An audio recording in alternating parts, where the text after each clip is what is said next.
Hello everybody. So kind of a different video today, going way out on the risk curve. I want to talk about Solana Treasury companies. Of course, these stocks are down so much, it's not even funny, because Solana is down so much. It's not even funny. We are, as far as performance is concerned, in a bear market for anything that has to do with crypto right now, especially not Bitcoin, right? And Solana is impacted by this. And so these stocks, Foward Industries, ticker symbol FWDI, but I'll briefly talk about DFDV as well as Upexi. These stocks are trading in the gutters right now. Nobody wants them. And so this is reminiscent. I remember back in the day, like I'm talking way back, like 4 years ago, I remember buying Clean Spark at like $2 or something like that. That's kind of the power of being interested in these stocks where nobody wants them, when nobody wants them, because nobody wants to touch these right now. They're all trading at MNAVs, by the way, of 0.6, right? So you get a 40% discount on the actual price of Solana on all of these, because nobody wants Solana right now. So it's a bear market. The sentiment is an all-time low, which means, in my view, it's time to look at them, time to see if there's any value. And the conclusion of this video is going to be, I like Foward Industries a little more than the other ones, and I'll tell you why. So anyways, first of all, why would you want to invest in Solana? Well, let's face it, smart contracts can't happen on Bitcoin. You cannot create a bank on the Bitcoin blockchain. You cannot create an insurance company on the Bitcoin blockchain. You can't create a chat application. You can't create the future of YouTube. You can't create any form of network, any form of app, any form of decentralized app, Web3, you can't create on the Bitcoin blockchain, which means that you need to go look at other evolutions of these apps, which are the layer 1 blockchains. And there's 3 big ones: Ethereum, Solana, Sui. The idea, of course, is that on these Web3 blockchains, you will be able to create entire companies, from betting platforms to, like I said, replacements for WhatsApp, right? There's a Solana chat to, you name it, video platforms, data storage platform. You can create so much on these blockchains. And of course, it's part of more of a deep tech movement. But, the idea that a lot of the companies that people invest in today may be actually replaced by blockchains at some point on the free internet, entirely run by algorithms. And so, is it going to be Ethereum? Is it going to be Solana? Is it going to be Sui?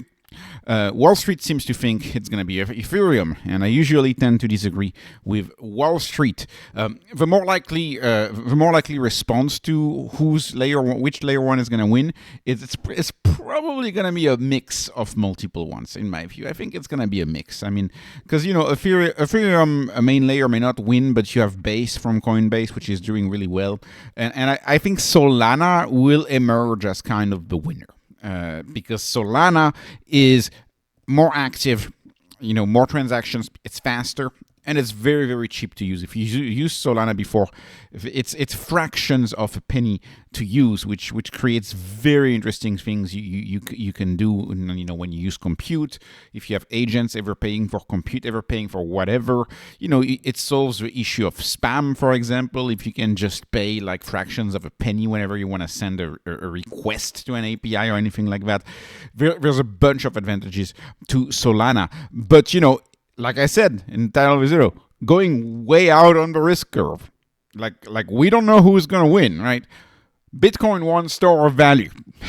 I have no idea who's going to win the layer 1. So that's why, I want to plan accordingly. And if I get in these stocks, buy really a small position, because there's a lot of risk. It's way out of the risk curve, way out on the risk curve out there. Also, of course, this is not a technical channel, but Solana is coded in Rust, and based to the best of my understanding, Rust is a big deal. Coding something in Rust is a big deal. Ethereum is coded in Solidity, which is its own language. Solana is coded in Rust, and so there's a lot of buzz among developers about this coding language, Rust. And so from what I can infer from my understanding is that it's much more secure. It's a much more secure language, and Solana is designed to be much more scalable than, say, Ethereum. again, the jury is still out on this, entirely still out on this.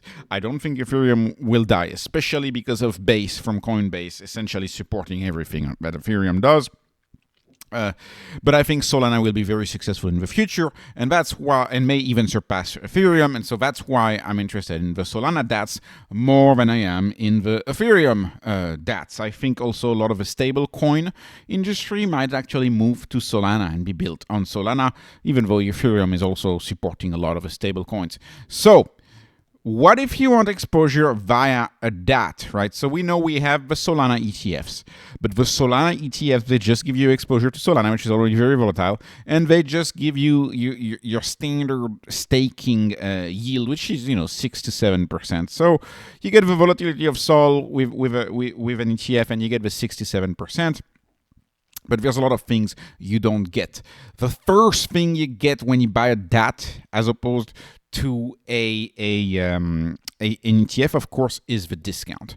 And the discount on these is through the roof.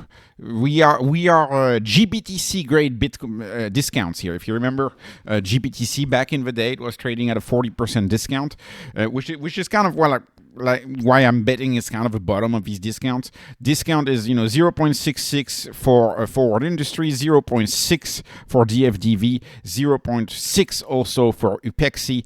So essentially, Solana is 40% off if you buy it via these companies. I put the maintenance ratios in there because the maintenance ratios are very important, right? It's margin at your broker, and it kind of tells you your broker's idea of the risky plays. Which play does your broker think is the riskiest? And this is on Robinhood. Robinhood seems to have no problem giving 25% maintenance ratio on FWDI. And I think it has to do probably with partnership with Galaxy, probably with the share issuance, which have been very subdued. I'll get to that in a second. But there's a lot of Bitcoin treasury companies who don't have a 25% maintenance ratio, right? Strategy does, but if you look at ASST, for example, Stripe doesn't. Many other ones don't. Right, DFDV 35%. So DFDV, you see, the broker is telling you there's a little more risk already. Upexi, the broker doesn't like it at all. 100% maintenance ratio. Ouch. Right. So that's what it tells you, and that's the broker's opinion.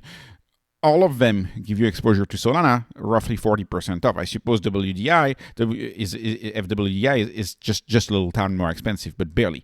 If you look at the performance, now it's important to realize that Solana over the past month dropped 40%. Imagine that catastrophe. What a crash. What a catastrophe. Solana dropped 40%, right? Foward Industries dropped 44%, so held up pretty well, barely any leverage. But if you look at Defi Dev Corp, it's dropped much more, 50%.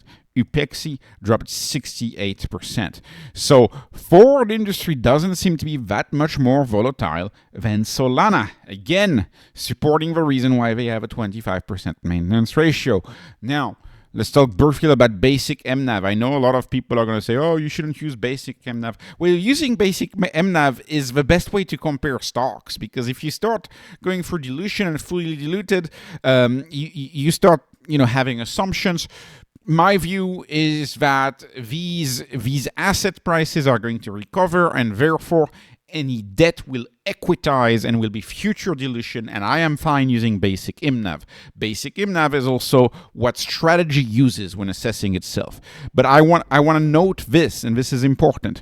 Even if you use the most negative form of MNAV you can think of, which is the fully diluted MNAV, this is a screenshot, of course, of FWDI right now. You can see market cap is 404 million. They have 611 million worth of SOL, and their fully diluted MNAV is 0.89. So even if you are a super bear on MNAV and you want to use the most conservative calculation of it, you're still getting SOL 11% off. You're still getting it 11% off through FWDI. So that's reason number one why I like it.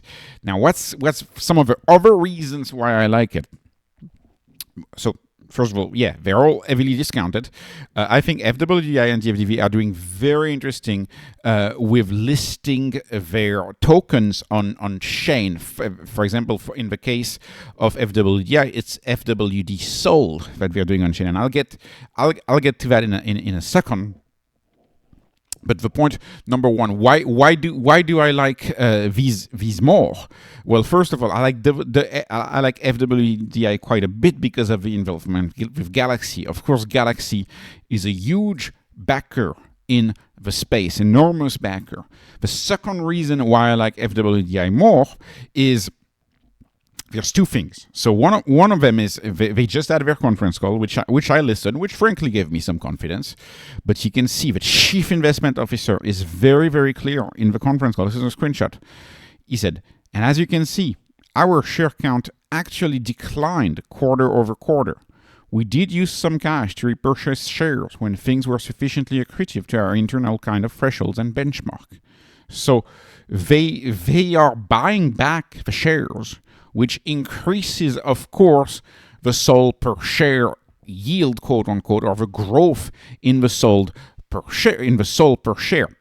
But and of course, this is where it gets more important, is they're able to earn more than the staking yield of a traditional Solana ETF. You see, a traditional Solana ETF is actually earning, let's call it 7% roughly.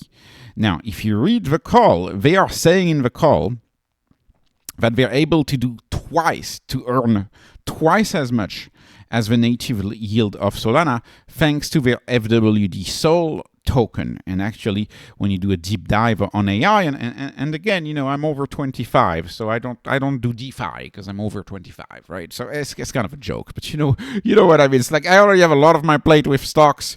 Oh gosh. Anyways, but the point is, in DeFi it works differently. It's the whole idea of creating a pair and putting liquidity on exchanges and creating liquidity provider tokens, liquidity provider positions. But anyways, according to the AI with FWD Sol, if you use it astutely in DeFi, you can earn between 5 and 20% yield. So they're able to earn another yield by combining the staking yield with also the either lending yield or the liquidity provider yield. And so that's a source of their competitive advantage, is their technical competence in DeFi, I think, gives them a competitive advantage where it allows them to earn twice the yield of actual passive staking of Solana. So of course there could be some risk in there. And I remember discussing over treasury companies where they talk about which platform they stake, diversifying the platforms, because sometimes you can become insolvent on these platforms. There's some issues, but they are going out of the risk curve and earning a higher yield than the 7%. So when I look at FWDI, I look at a company where I'm getting a 36% discount on Solana, which is already heavily discounted at 40%. I'm getting a 25% maintenance ratio, which tells me that the broker is not mad at me for buying it. I'm getting an MNAV, which, regardless of how you look at it, like I said, is discounted. And I'm getting a yield, a potential yield, which is twice as high as the yield you can get in SOL.